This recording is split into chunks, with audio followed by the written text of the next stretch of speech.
So this electron transfer, I am showing it for the formation of ionic bond. So here we are taking two things. One is metal. So let us take example of calcium. Calcium, what is the atomic number? 20. So what is its electronic configuration? 2882. You should know the atomic number. Huh? So these are the valence electrons. Now in order to get the octet, it has to remove 2 electrons. So it will remove 2 electrons, and when any electrons are removed, it will gain what?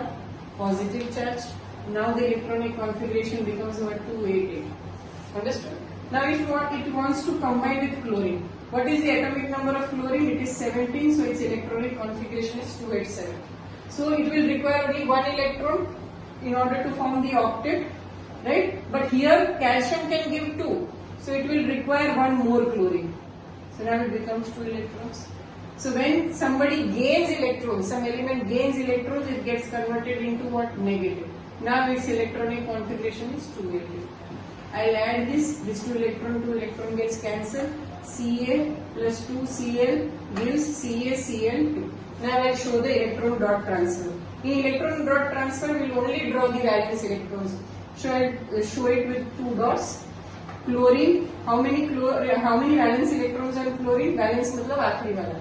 So how many? 7. Right? But since we are having 2 chlorines, we will draw 2 chlorine. And we will draw how many? 7 valence electrons. So this calcium will provide 1 electron to this chlorine and another electron to this chlorine. So now calcium is given 2 electrons, so we will write only calcium. How many chlorine are there? 2, so we will put 2 here. Valence electrons there, how many? 7, so we will draw 7. And it has received 1 each, so we will show it with the dot. So this is how electron transfer is shown for the formation of ionic bond. Understood? Yes, sure.